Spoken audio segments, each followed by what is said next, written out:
मछलियाँ देखते दौरान गालिबन वो गिरा है या किसी छोटे बच्चे ने हो सकता है उसको धक्का दिया हो। वो इतना बेवकूफ़ नहीं था कि वो पानी में खुद कूद जाता, क्योंकि मोबाइल उसका वहीं पड़ा था ज़मीन पर। ये समझते हैं सारी ज़िंदगी ये लोग यहीं रहेंगे और इसी तरह पैसे कमाते रहेंगे। ऐसा नहीं होता। तो अल्लाह उनको भी तौफीक दे कि वो भी अपने बेटे दफनाएं, तो फिर उन्हें ये एहसास होगा कि वो क्या कह रहे हैं। घर में कोई टैंक नहीं है, ये बात मैंने पहले भी लोगों को क्लियर की थी कि ऐसी कोई बात नहीं है। ये सिर्फ मिस इन्फॉर्मेशन है जो लोगों ने आगे जो है वो प्रोवाइड की। इससे पहले भी कोई ऐसा वाक़या यहाँ पे पेश आया है? हाँ, ऐसे ही है। यहाँ पे नर्सरी के जो बच्चे हैं वो कई दफ़ा गिरे हैं। कुछ रोज़ पहले आपने एक न्यूज़ चैनल को इंटरव्यू दिया जिसमें आपने कुछ सख्त अल्फाज इस्तेमाल किए थे। क्योंकि पाकिस्तान में ह्यूमन राइट्स है नहीं। अगर होते ह्यूमन राइट्स और तो चाइल्ड प्रोटेक्शन में और इन सब चीज़ों में आप इनको अंदर कर सकते थे, पूरी की पूरी सोसाइटी को भी।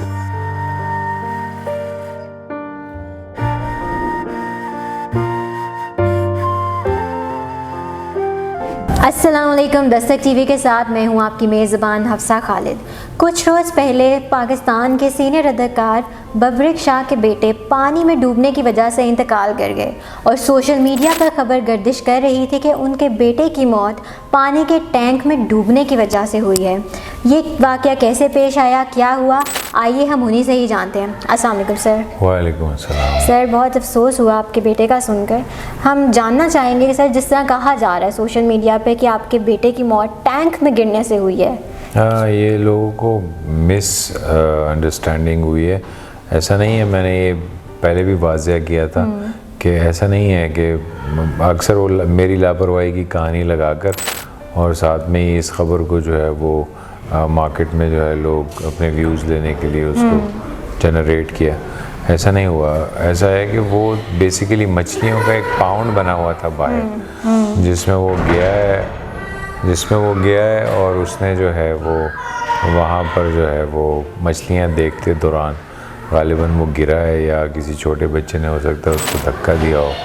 वल्लाह आलम, कोई था नहीं, किसी ने ये बात, वहाँ कोई चश्मदीद गवाह नहीं था कि किसी की बात मानी जाती, तो इसलिए फिर बस हुआ। अदरवाइज़ घर में कोई टैंक नहीं है। ये बात मैंने पहले भी लोगों को क्लियर की थी कि ऐसी कोई बात नहीं है। ये सिर्फ मिस इन्फॉर्मेशन है जो लोगों ने आगे जो है वो प्रोवाइड की।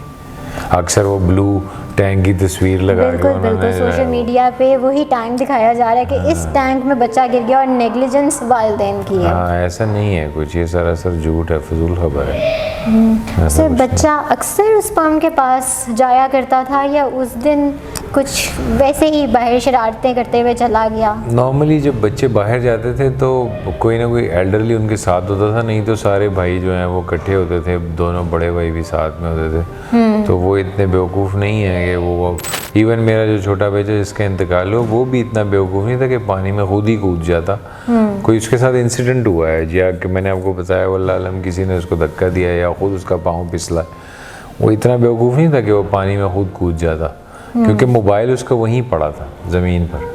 जिस मोबाइल पर वो वीडियो देख रहा था वो बिल्कुल जो है बाहर पड़ा था। तो किसी बड़े बंदे का तो काम नहीं हो सकता, क्योंकि बड़ा बंदा होता तो शायद मोबाइल साथ लेके भाग जाता। तो कोई ऐसे वारदातिया नहीं था, ये कोई इंसिडेंट ऐसी हुई है कि जिसकी वजह से वो पानी में गिर गया। अब आई डोंट नो किस तरह गिरा, क्योंकि कोई फुटेज नहीं, कोई चश्मदीद वहाँ गवाह नहीं। तो नॉर्मली वो वहाँ जाता था तो कोई ना कोई एल्डरली होता था और वो ख़ुद जो है वहाँ पर वो रेगुलर बेसिस पे नहीं जाता था। वो नॉर्मली घर से बाहर अगर जाता भी था तो यहाँ दाईं तरफ एक गार्डन है वहाँ बैठ जाता था, नहीं तो अपने घर के बाहर जो गार्डन है वहाँ पार्क में ही बैठ जाता था। तो ऐसा नहीं था कि वो मतलब वहाँ उस की तरफ जाता था। उसका वहाँ पे गिरने के चांसेस ज़्यादा इसलिए थे कि वो पुअरली बिल्ड था, उसको यानी कि उसके कोई बाड़ नहीं, कोई रोक नहीं, कोई दीवार नहीं, कोई जाल नहीं, मतलब कोई सिक्योरिटी मेजर्स वहाँ पे नहीं ना थे। कोई चाइल्ड प्रोटेक्शन है, ना कोई चाइल्ड सेफ्टी है, ना कोई एल्डर सेफ्टी है। आप इतनी ज़्यादा गहराई आपने बनाई हुई है, उसको कंट्रोल करना चाहिए था। एक्वाफोनिक 2-2.5-3 फुट से ऊपर नहीं बनाने चाहिए, और वो भी ज़मीन से ऊपर बनाए जाते हैं, ज़मीन के नीचे नहीं बनाए जाते। ये उनकी खूबी है, इसीलिए वो एक्वाफोनिक होते हैं ताकि उनमें कोई जो है वो बच्चा ना गिर जाए, कोई एनिमल ना गिर जाए उसमें, इसलिए वो ग्राउंड लेवल पर नहीं बनाए जाते। थोड़ा सा हम अंग्रेज़ी में उसको कहते हैं रेज बेड्स, तो वो ज़मीन से ऊंचे होते हैं बेसिकली। तो ये सारी रीज़न थी, अदरवाइज़ कोई लापरवाही वाली बात नहीं थी। अब मैं तो 10 साल से बच्चों को समझने के देख रहा हूँ और वो हमारे सामने ही बना था। मैंने उसको बोला भी कि यार ये सही नहीं बना हुआ, इसको जो है ना इसमें कोई सेफ्टी मेजर्स जो हैं वो इसकी होनी चाहिए।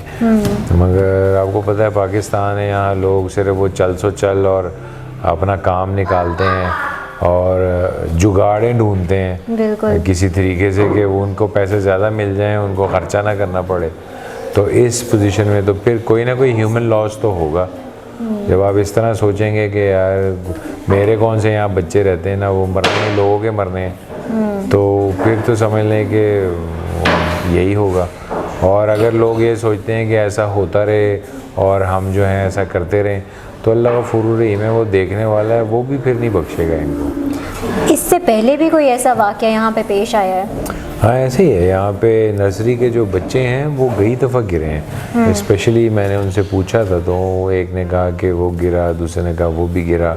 फिर उन्होंने बताया कि बंदे, इवन मेरा ये जो छोटा बड़ा बेटा है ये भी गिर गया था बीच में। इससे मैंने पूछा कि क्यों गए तुम वहाँ पर, तो इसने मुझे कहा कि मैं एक कुत्ते की जान बचा रहा था, वहाँ कुत्ता गिर गया था, यानी ये उसके पीछे कूदा उसको निकालने के लिए। तो फिर इसको इसके बड़े भाई ने जो है ना हाथ दे के वहाँ से निकाला। ये थोड़ा सा मेरे ख्याल से पानी में शायद थोड़ा बहुत इसने तैर लिया, किसी चीज़ को पकड़ लिया। वहाँ एक पानी का रॉड जा रहा था मेरे ख्याल से, इसको उसने पकड़ा और फिर उसने इसका हाथ पकड़ा और इसको बाहर निकाला।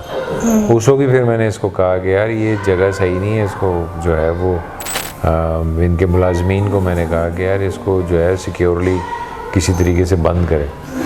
तो उन्होंने उस वक्त भी कोई ध्यान नहीं दिया। फिर मैंने अल्लाह की खैर जानी, मैंने कहा चलो मेरा बेटा बच गया है, ये काफ़ी है। तो मैंने जो है उसको फिर फर्दर जो है प्रोसीड नहीं किया। मगर जब इस मेरे बेटे की वफ़ात हुई, इंतकाल हुआ, उसकी शहादत हुई यहाँ पर, फिर तो मैंने उसको साफ़ कह दिया, मैं कहा अगर आप नहीं बंद करेंगे तो फिर मैं ख़ुद बंद कर दूँगा।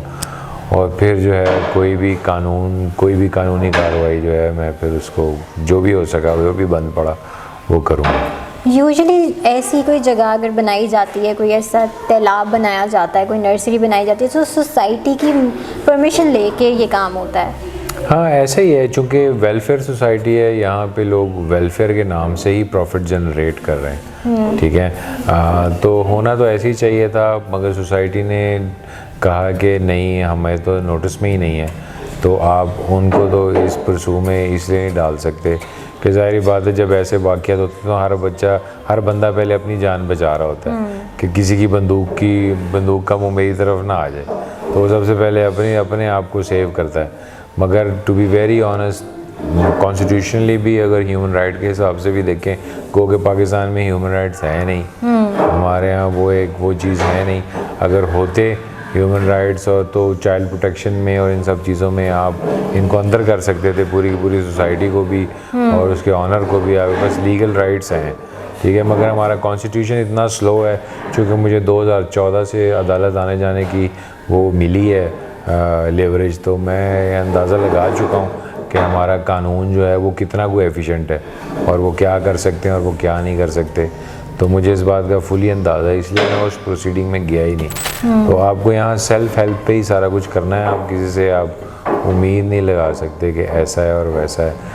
तो इस तरह है। बाकी जिसने बनाया उसने भी ख्याल नहीं रखा, जिसने पास किया उसने भी ख्याल नहीं रखा, और अब जब हालात ख़राब हो गए तो सब जो हैं वो माफ़ियाँ और उस पर आगे के कोई मुकर गया कि हमें तो पता ही नहीं है, किसने कहा हमें देखा ही नहीं है, कोई कहता है जी ये इलीगल है।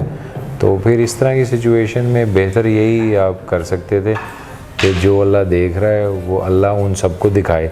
अल्लाह पे छोड़ दिया आपने। हाँ, वो उसके बगैर आप, क्योंकि वो तो सबको देख रहा है ना, बेशक जो कर रहा है वो सबको देख रहा है। ये समझते हैं सारी ज़िंदगी ये लोग यहीं रहेंगे और इसी तरह पैसे कमाते रहेंगे, ऐसा नहीं होता। ये तो आज अब मेरे बेटे का इंतकाल हुआ, कल उनके बेटों का इंतकाल हो जाएगा उनके सामने। हो सकता है कि कल जो है वो उनका अपना ही इंतकाल हो जाए। तो ये तो जब वो होगा तो फिर हिसाब किताब शुरू हो जाएगा। सर कुछ रोज़ पहले आपने एक न्यूज़ चैनल को इंटरव्यू दिया जिसमें आपने कुछ सख्त अल्फाज इस्तेमाल किए थे कि जिस शख्स ने गलत पोस्ट लगाई है खुदा उसको भी ये मौका दे, तौफीक दे कि वो अपने बेटों का जनाजा उठाए, उनको दफन करे, जिस पे कुछ लोगों का कहना है कि आपको ये अल्फाज इस्तेमाल नहीं करने चाहिए थे। क्या आपको लगता है कि आपको नहीं बोलना चाहिए था ऐसा? देखें, अगर उनको लगता है कि उन्होंने ठीक किया और उनको लगता है कि वो बिल्कुल सही कर रहे थे तो फिर तो मैंने बिल्कुल ठीक किया। अगर उनको अपने कहे पे कोई शर्मिंदगी नहीं है, ठीक है, जो गलत इन्फॉर्मेशन लोगों ने प्रोवाइड की, लोगों को बताया, ये कह के मुझे आगे रख के कि यार आप मुझे बताएं, कोई दुनिया का माँ बाप क्या 24 घंटे अपने बच्चों की प्रोटेक्शन कर सकता है? इंसान है, उसने सोना भी है, उसने जागना भी है, उससे भूल चूक भी होनी है, ऐसा नहीं होता। आपको दोनों तरफ प्रोटेक्शन करनी है। आपको ख़ुद जितनी करनी है प्रोटेक्शन, बाकी जो है जिस बंदे का काम था रिमेनिंग, क्योंकि मेरी प्रॉपर्टी से निकलने के बाद मैं उसकी प्रोटेक्शन नहीं कर सकती, ठीक है। और अगर वो मेरे नोटिस में भी ना हो फिर तो मुश्किल है। तो जब आप किसी की प्रॉपर्टी पे जा रहे हैं, वो प्राइवेट प्रॉपर्टी है, आपने वो लीज़ पे ली हुई है, रेंट पे ली हुई है, फिर उसको काम है कि वो उसको सही तरीके से सिक्योर करे, सेव करे, ताकि कोई हादसा ना हो जाए जिस हादसे पे आज हम हो गया और हम बैठे गुफ्तगू कर रहे हैं, ठीक है।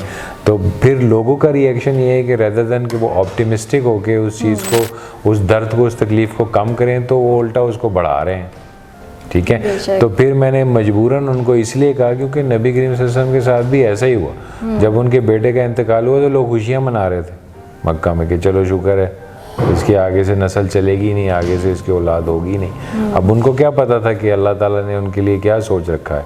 आज 1500 साल बाद वो लोग कामयाब हैं जो साजिशें कर रहे थे, या ख़ुद नबी करीम सल्लल्लाहु अलैहि वसल्लम की हयात देखें, आज 1.5 बिलियन से भी ज़्यादा मुसलमान इस दुनिया में हैं। तो और रेवोल्यूशन इतनी है कि दुनिया में सबसे ज़्यादा एक्सेप्टेबल रिलीजन जो है वो लोग इस्लाम उसको एक्सेप्ट कर रहे हैं अपनी लाइफ में। तो मैंने उनकी ज़िंदगी से रेफरेंस उठाया था और उसी रेफरेंस को मैंने कोट करके लोगों को कहा ये बात कि नबी करीम सल्लल्लाहु अलैहि वसल्लम ने अपने बेटे दफनाए थे, तो अल्लाह उनको भी तौफीक दे कि वो भी अपने बेटे दफनाएं।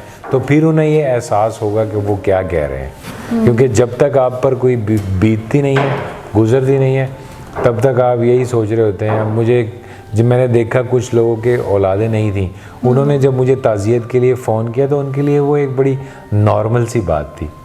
उनके लिए ऐसा था जैसे वो कोई किसी मुर्दे की बात कर रहे हैं, और जिनके ऊपर गुजरी हुई थी उन्होंने मुझे फ़ोन किया, उनकी आवाज़ में बिल्कुल ही तब्दीली थी।